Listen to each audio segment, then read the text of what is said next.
Hello, everyone. Welcome back to the Visibility Factor podcast. This is Sue Barber, your host.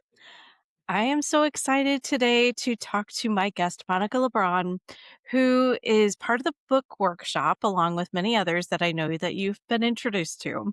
But she has a really unique experience and story that I think is so important for you to hear. And she is also becoming an author at some point in the near future. So we want to talk about that too. Welcome to the show, Monica, and I'd love to have you introduce yourself. Thank you, Sue. Thanks for having me. My name is Monica Lebron. I grew up in San Jose, California, currently living in Knoxville, Tennessee. I've been chasing my career and chasing the upward trajectory like so many others, and it has brought me to 9 states. So Tennessee is the ninth state that I've lived in, working my way up throughout college athletics and have enjoyed every second of it. But I'm so excited to be here with you today. I think we have to dive into where you started there. Right. So, share a little bit about your experience and how you were inspired to start working in that space. Sure. And I'll start with I didn't know what an AD was either. AD stands for athletic director, but I was recruited to play softball in college and I was recruited out of San Jose. And I attended Yale University and I was on financial aid. And that the summer before my freshman year, my coach calls me up and says, "Hey, you need an on campus job for your financial aid package. Would you want to work for the admin assistant of the AD?" And I said, "Sure, I don't know what an AD does, but sign me up." And so I show up first day freshman year and she puts me to work doing odd jobs. But by semester's end, I sat our AD down, Mr. Beckett, which I still call him 30 years later. I sat Mr. Beckett down and I said, "How do I become you? You have the best job in the world. You get paid to ensure I have the best experience possible along with my teammates and all the other student athletes." So think of an AD almost like the CEO of the company and the company being the athletic department. So I determined that first semester freshman year in the fall of 1997. And I began my now 29-year journey to try and reach that chair. And it's been an amazing ride. Oh, what are some of the things that, if someone else is interested in doing that, what would you tell them? If they're young, if they're 18 to 22 and they're on a college campus and they think they attend the games and they seem really fun and they see people, whether it's the football game and they see people on the sideline and they see people with headsets and they see people running around. I'm here to tell you it's an actual career. I had no idea. I really didn't until I watched Mr. Beckett doing it firsthand. And so then it was then that I realized, okay, I need to learn more about this actual profession because people really don't share that you can work in athletics, especially college athletics. It's just not something they think about. It is so much fun as I reflect on my career. It always kept me young and fresh and informed because you're constantly on a college campus. And that's not the only avenue to work in sports. There's pro sports, there's private sector, there's adjacent vendors that still allow you to get that sports aspect. Certainly, if you are an 18 to 22-year-old on a college campus, we'll look into the athletic department, meet with them, do an informational interview and maybe start volunteering and see if that's what you want to do. Great advice. I would love for you to just do a quick overview of what schools you have been at because these are not small schools. So Yeah. I think it would just help people have a sense of where you've been. Yes, all across the map, all across the board. So obviously I started working at Yale. And again, I remind people, yes, I was a student athlete. So all 4 years I played softball. I was the captain my senior year. I also attended class. So I was a student. I was an athlete, but I was also beginning my professional career. And again, I consider myself lucky that it fell into my lap at 18 years old because then I could use all 4 years to start my career. So I worked all 4 years in athletics at Yale. I did 2 summer internships from the advice of Mr. Beckett. He said, "Hey, instead of going home and just finding an odd job in San Jose, you could do summer internships in athletic departments." And I said, "Okay." And so I started inquiring about that. My sister at the time, 2 years older than me, was the manager of the softball team at Michigan. So I thought, man, that would be really cool if I could intern at Michigan, live with my cooler older sister, and hang out for the summer in Ann Arbor. That would be a great experience and it would be fun. And so I did that. I interned at Michigan and then interned at the University of Washington in Seattle the summer after my junior year. And I also remind, especially young people, that may sound like a sacrifice. Oh, I'm giving up my whole summer, but I had so much fun. And I think that's when I reflect on my career, it's never felt like a job. So I graduate and then I go on to attend Ohio University to get my MBA and a master's in sports administration. So again, put more of an emphasis on my degree in sports. Worked in the athletic department both years in development and fundraising. Had to do a summer internship, so I did get to go home, but I interned at Stanford in the athletic department, which was about 20 minutes from where I grew up. So I got to be home, live rent free, and intern down the road at Stanford. Then I graduated, and then so now I'll rattle them off. I interned at the NCAA for a year in governance, and then I worked at the University of Florida, Cal, UC Berkeley, Ole Miss, University of Georgia, Tulane University in New Orleans, and most recently the University of Tennessee. You're right about going across the country, that's for sure. I was collecting area codes I with bet. each welcome. Let's just say that. But I'm sure you made a lot of friends along the way and a lot of things that you learned. I can hear in the way that you talk about this, the thread of fun, I'll say the joy that you really feel about college athletics, the things that you had as a student. And then, moving into those areas of leadership, I think just helped you just reinforce that for yourself. That's how it feels when you talk about it. Is that how you really feel? Oh, no question. I've given my whole heart and soul to college athletics and to our student athletes and to the brand. I gave everything I had. And it's been an amazing ride and an amazing journey. I've gotten to live in so many different parts of the country. I've gotten to collect so many friends along the way. So, yeah, it's been a joy. It truly has.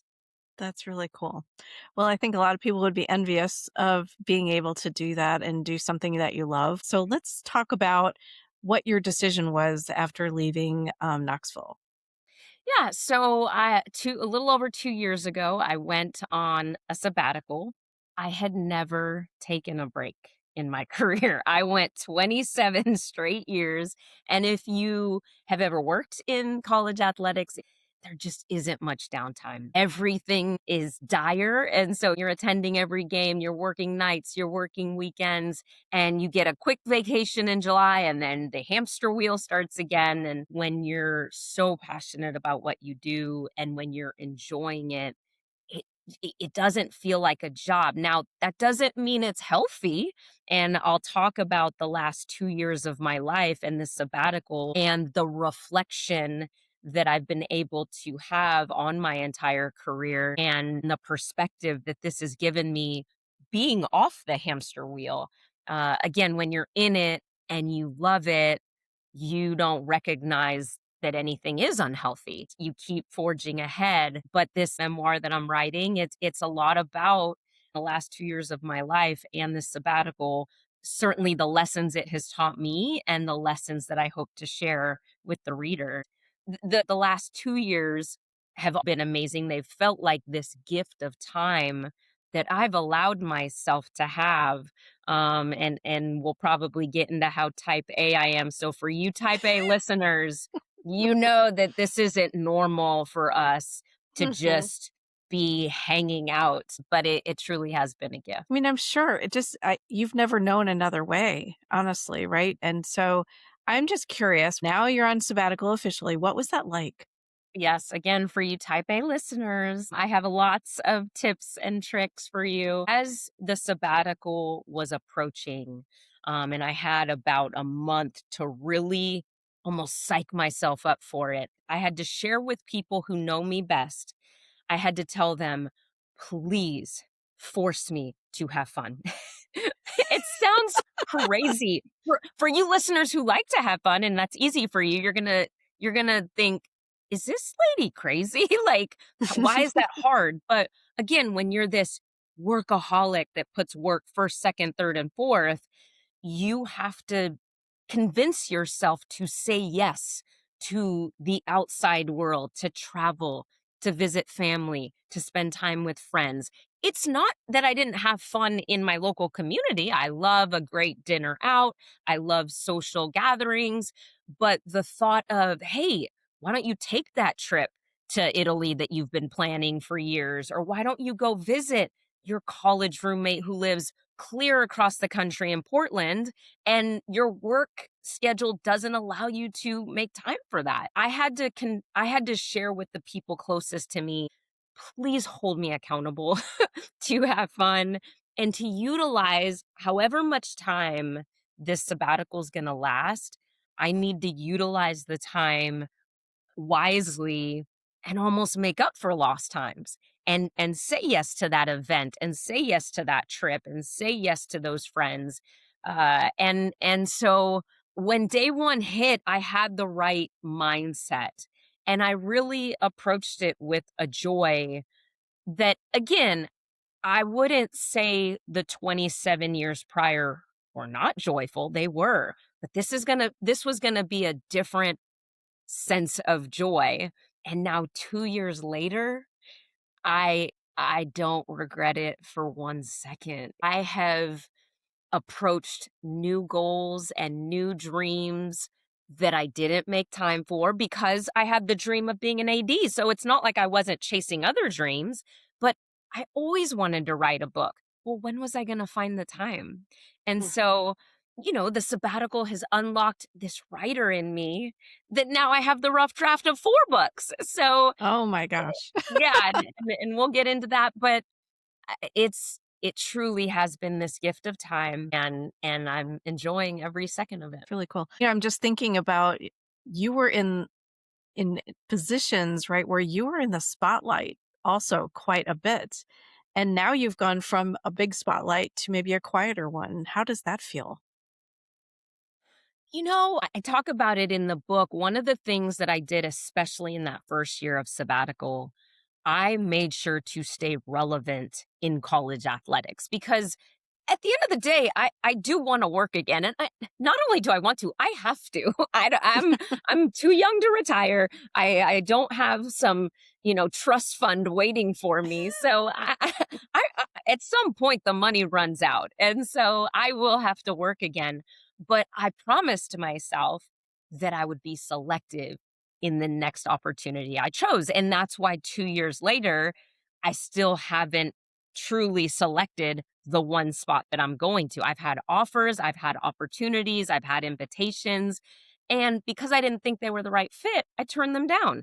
Now there's other opportunities that I've approached and I've pursued. I wasn't the right fit for them. So you're looking for this perfect marriage and they see me as adding value to their team. And how do we find that perfect fit? We can get into what perfect fit means. When you're type A, you use the word perfect way too loosely, when it really doesn't exist. And I was happy that I was gifting myself the time and the patience to be selective. And when I would share that with industry peers and colleagues, watching their face light up, because remember, they're on the other side, still on the hamster wheel. And so Right. it's almost like, wow, it's like a longing, like, that sounds amazing. It would fuel my fire and remind me you're doing it right. You're Mhm. putting yourself first and you're looking for that right fit so that you can be your best self in the next opportunities. I have so many friends in the industry throughout the country that even just in driving distance, I can be on the sideline at a game at Ole Miss, or heck, I can get on a plane and go to the Ohio State at Oregon football game. I had never been to Autzen stadiums. I made sure, and I continue even in the second year. I've been consulting for a company called AD Vantage, where it's a software company trying to break into the college space, and so I'm helping them open doors. I'm helping them break into this space. And it's so fun to use my an older term Rolodex or my phone contacts. But all I have to do is scroll through my contacts, send a quick text to any and all of my friends in the industry saying, "Hey, would you like to learn about this new software that could help you be more efficient?" So I've made sure to keep any and all doors open. Again, looking for that right fit, that right opportunity. I'm starting to feel like maybe my calling is executive coaching, which, I would love to continue to explore, because I love pouring into other people. Well, I think you've been doing it your whole life, right? Whether that's students or teammates or, just the things that you've been doing. So, which of those would really make you want to get up in the mornings? I have answered this question many times in this way. I'll know it when it hits me. Like you said, for most of my career and even further, for most of my life, I have naturally coached. I don't ever want to leave someone behind. If it's a teammate from junior high or high school or college, if it was someone on my team when we were at Cal working in fundraising, if it was a student athlete, if it was a young professional wanting help on advancing their career or determining an issue that they're dealing with or how to approach a donor, I took every call, every email, every text. I stopped what I was doing. I made time for them because it's what I've always been called to do in life is coach, teach, mentor. I love motivational speaking.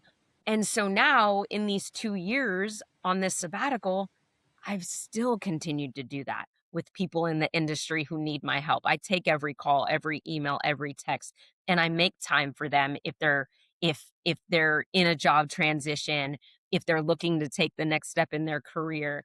And I stop what I'm doing and I help them. And as I watch other coaches just like you turn it into a career, turn your calling into a career, I thought, gosh, I need to figure out how to do this because a lot of things will get me out of bed because I have a lot of energy and I like to share it with the world. The last 2 years have provided me this memoir, which I think could help pour into other people, this executive coaching, which I think could help pour into other people, maybe going into departments, athletics or other. Heck, I think I could go into Google and help them build a team because I know what team means.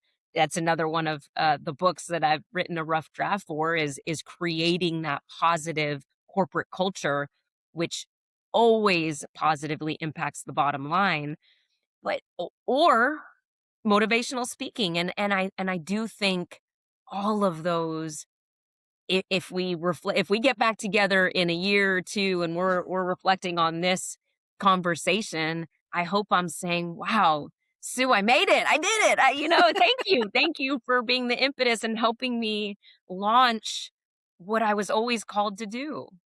Yeah. I'll just plant one seed here. I know we're not in a coaching session at all, but I think you might see it as an or, like you have to choose or one of these things between them. And I think it could be an and because I know many professional organizations in sports have coaches and pay them to do that. So if that's something that's interesting, just an idea. I've always thought, if the Chicago Bears ever wanted someone, I'm available.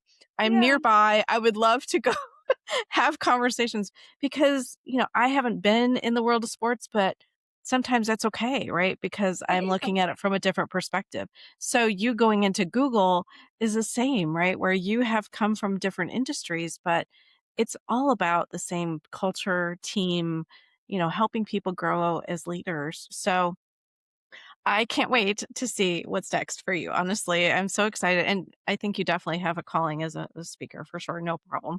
The energy you bring would be much welcomed in many conferences or stages, wherever you may want to go. So, what made you choose to do a memoir versus doing a book that's more, here are my lessons in leadership or something like that? I'll tell this story, and it was August of 2024. So I was about 7 months into the sabbatical, and I was waiting on an opportunity, a job opportunity where they were recruiting me.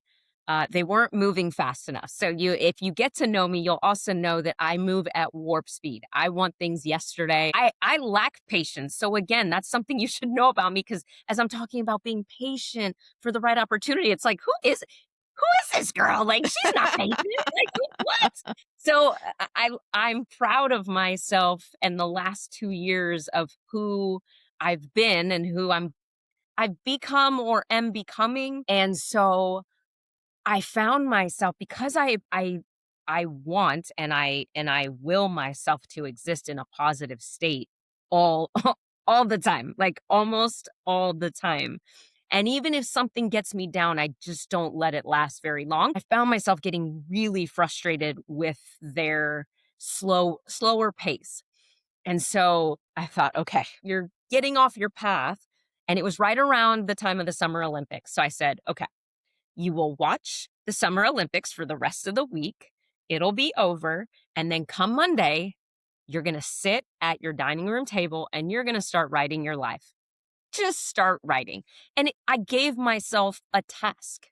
While I was waiting for them to respond, I needed a distraction. And so why Mm, not create a goal that I've always wanted to accomplish, although I never had ever said memoir. I was going to write the corporate culture book, which I have done now, the rough draft, and I was going to write a book on how to move geographically as an adult, which I've also now have the rough draft because I have the experience. But I said, I know my life. It's all right here. I know it. I lived it. And so I sat down and I just started writing, and I didn't know anything about memoir writing. So turns out that 11 business days later, I had 60,000 words, and I had an autobiography essentially. Like, I had yeah. my chronological life, and I knew there was something there. It's funny, my mom had always said, "You're such a good writer." And I'm like, "You're my mom. Like, you're supposed to say that." But, I heard her. I heard her over and over again as I was writing. And I am a storyteller. I love storytelling, and I love teaching and coaching and mentoring by telling stories, real life stories. And so I wrote my autobiography, but I didn't know what to do with that. Like, I don't know how to get published. I don't know how to edit. I don't know how to developmentally edit. And so I thought I wanted it to be like this magical moment where, oh, someone just discovers me and it was so easy. And my first draft was the best draft. And obviously, you've written and published a book. You know that's not the case. Right. But I had hoped. And so time went on. Uh, time went on. That job came and went. A couple other jobs came and went. Couple other books, rough drafts were written. Fast forward to August of 25 is when I decided I was going to let go of what I call the death grip on job pursuit. Because you know what? I had done it for a year my way, and my way wasn't producing what I wanted. And Mm, so my lovely mother, who is the greatest, she had said, "You know what? If you want to take your 46-year-old gap year, you can sell your house and just come stay with me while you figure out the book, or just while you create a new environment for yourself." And so I was gonna, at my age, I was gonna get to live rent free with my mom, and so I thought, okay, I'll do that. And then you stop and think, okay, I haven't lived with my beautiful mother since I was 18 years old. And I'm now 46. So, ooh, I don't love her, but I don't know if that's best for her or for me. And so it changed my mindset almost within like a week of thinking that was going to be the path. Then I thought, okay, I need to now find a job that I make the dream job so that I can pay my bills, so that I can write my book. And mhm. it completely changed the lens by which I was looking at work. And that's when when you let go of your mindset and you let go of the tunnel vision, all of a sudden you gain clarity, Yep, and that's when I found AJ Harper, who you know very well, I do. who has changed my life. I would guess she changed yours as well. AJ's name was brought to my attention, and that's when I joined Fall Workshop, and hopefully the rest is history. I'm not published yet, but I'm confident I'm gonna get there.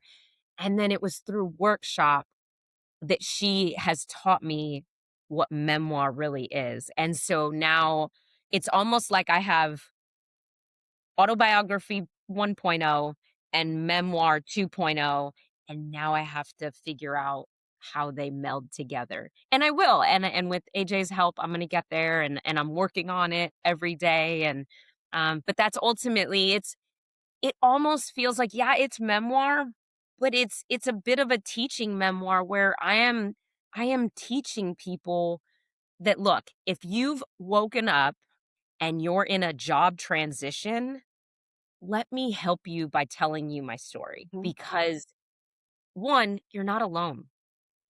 2, you are the common denominator, good and bad. You are the common denominator in your life, and the strength lives within you. You have it in you to forge ahead. I'm here to hold your hand as my reader. I will hold your hand every step of the way, but you've got this. And that's what I hope, as the reader goes through the journey with me, that they realize, wow, like I can do this. And at a time right now when, you know, employment job transition is running rampant, people are looking for help and guidance, and just that community, so they don't feel alone. Yeah, 100%. Yes, she has definitely changed my life. So I was in her very first workshop. So way Oh, back when, I think one of the gifts that she doesn't realize maybe that she has, I don't know if she'll listen to this, but I think is that she inspires people to become authors and writers for the rest of their lives.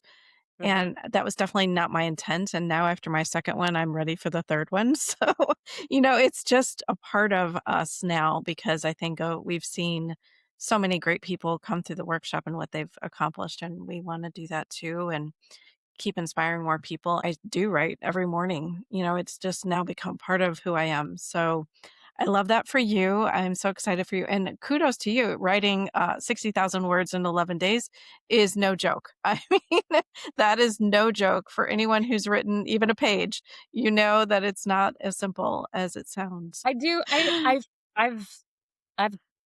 fallen in love with writing. I really Yeah, have, and once I sit down, it flows out of me. It's the editing part that it doesn't come easy for me, and yeah. so I've had to find the patience with myself to and remind myself, like, this, you don't have the muscle memory yet. You haven't been trained in this space. You're gonna get there, and so I'm a tough tough coach, tough critic on myself, and I Mhm. need to give myself some grace. Yeah, I actually enjoy editing a whole lot more than I ever thought I would, and, one of the things that she told us, and I'm sure she told you in the class too, is, your editors will catch you.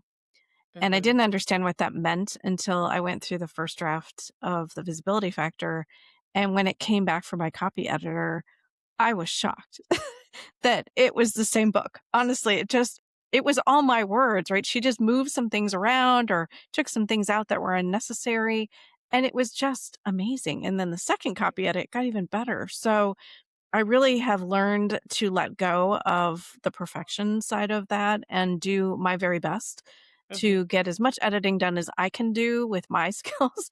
But there are people who they have their own gift, and I want them to be able to do the magic Yeah. themselves. So I think that will happen for you too, and you'll be shocked when you get it back. So, what was the biggest challenge that you faced in athletic administration? There's going to be challenges in every profession, and again, as the common denominator, I get to decide how I approach it.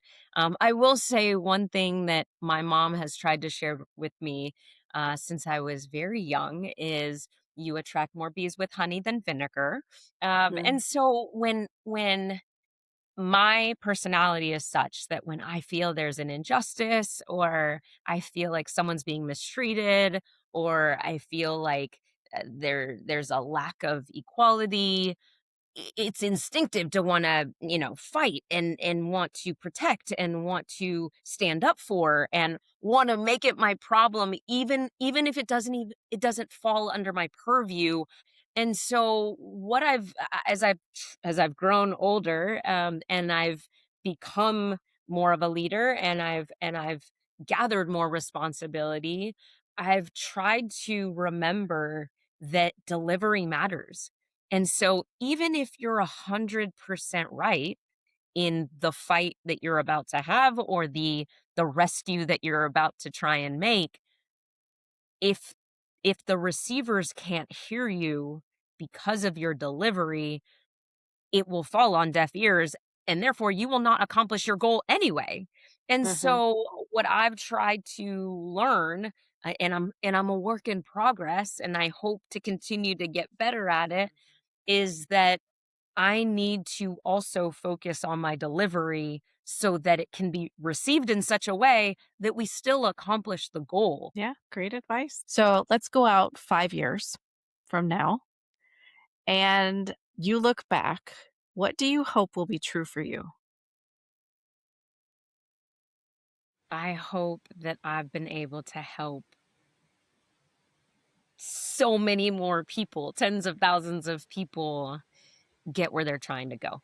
That I was put on this earth to help others get where they're trying to go, help them accomplish their goal, help them create a path, help them achieve. And I feel like I've been doing it, like I said, my whole life, certainly my whole career.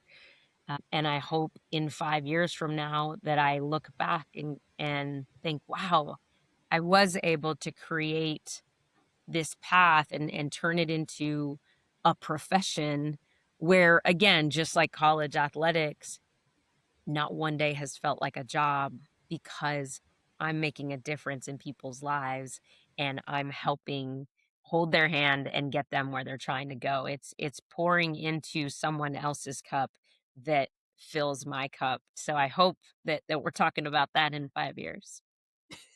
Okay, well, we'll have to put the date on the calendar and check in at that Yes, point yes. and see where you are. I have no doubt you'll get there. Okay, so we're going to transition into the 4 questions that I ask every guest. The first one is, what do you think visibility is, and why did you answer that way? Visibility for me is impact. And what I mean by that is, what impact do you have on the people around you? Whether, if you've left the room, are they still feeling that impact? Because even when you're not in the room, that means you're still visible, because they're Yeah. feeling your strength, they're feeling your support, they're feeling your guidance, they're feeling your servant leadership. And so I hope that I'm making an impact on the lives around me, and again helping them get where they're trying to go. So to me, visibility is impact. Love that answer. What are you doing to be visible? Serving, hopefully serving others, pouring into others, taking every phone call, making time for people, showing up, speaking when I'm asked, and again, teaching when I'm asked. I can't remember a time that I said no. And so, I wanna keep being that person and serving others in that way. And so hopefully I don't see a world where I'm not, but I I hope to continue to be visible in that way. Love it. What is the best leadership or career advice you've received? I'll go back to my mom's, and it was teaching at such a young age that you attract more bees with honey than vinegar. It's such a simple way to live. But we've all provided the honey, and we've all provided the vinegar. So, Yes. in a moment where you have a chance to control how you're gonna react to something, are you going to take the extra second to provide that honey, and to make sure your delivery is is presented in a way where people can hear you, because that's true leadership. And so I will forever carry that advice, and I hope I continue to make my mom proud. But and I'm always going to be a work in progress. I always want to be growing and getting better, and so I still have to work on it, but and I will. Yeah, I think that's part of the fun, though, is growing and developing yourself as well. Yeah. What is a book you would recommend to the audience? Another workshop teammates recommended Will Packer's Who Better Than You? And I listened to it. I love Audible and I love using Audible while I'm working out, so killing two birds with one stone. And what was great about this Audible book was he read it and he's super animated and he's hilarious, and his voice just delivers in a way that no one else could have. It's his story and his journey, but it's so positive and optimistic, and it's who I am, and I don't wanna change that. I've been listening and reading more memoirs because I'm trying to write my own, and I don't wanna change my optimism. I wanna infuse that in people, and I get that not everyone's like me, so I have to recognize that not everyone can meet me exactly where I am, and I have to think of that reader as I'm writing my own memoir. But his book to me was proof that you don't have to change who you are or dull it down in order for the reader to still receive. And so that was a confidence builder for me as I was listening to that. So Julie Bach recommended that for me, and I'm so grateful she did. Nice. Okay, well, I will put the link in the show notes so everybody can check it out. I have not heard of that, so I'm actually going to add it to my list as well. All right. So if anybody would like to reach out to you and have a conversation about what you're doing, about your future memoir or your other books, or working with you, let's just put your information out there. Well, where would you like them to reach out to you? Sure. Well, you can certainly find me on LinkedIn. I think I'm easy to find, Monica Lebron, but also my email address, Monica M.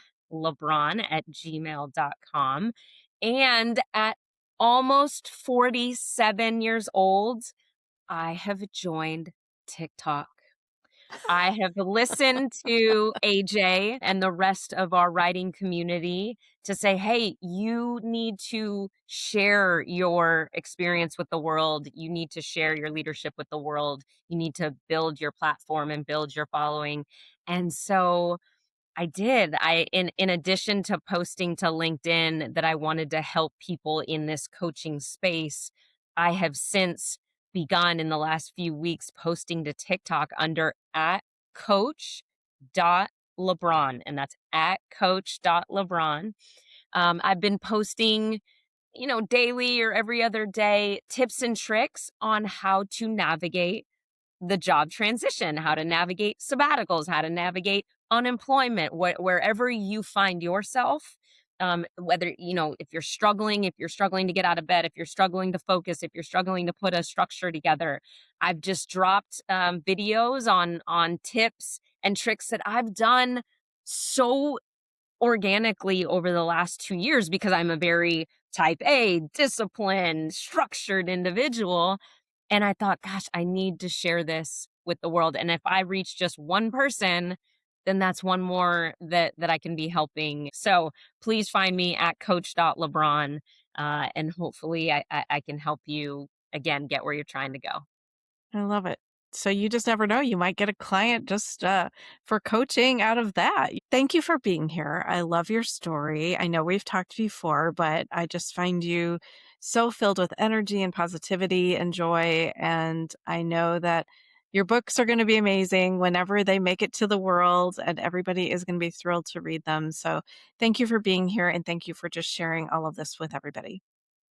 Well, thank you, Sue. Thanks for having me. But thank you for also being an inspiration too in so many different facets. One as a published author, but then also as an executive coach, you have certainly given me more strength to believe in myself and to realize that I can get there. And so thank you for coaching me and helping me and inspiring me. But I've really enjoyed our conversation today. Yeah, well, it's my pleasure. I believe everybody can leverage a coach. So I think wherever we can get more people out there helping each other, I think it's a blessing. So for sure. All right, Great. everybody. Thanks so much for joining today on the Visibility Factor podcast, and we'll catch you on the next one.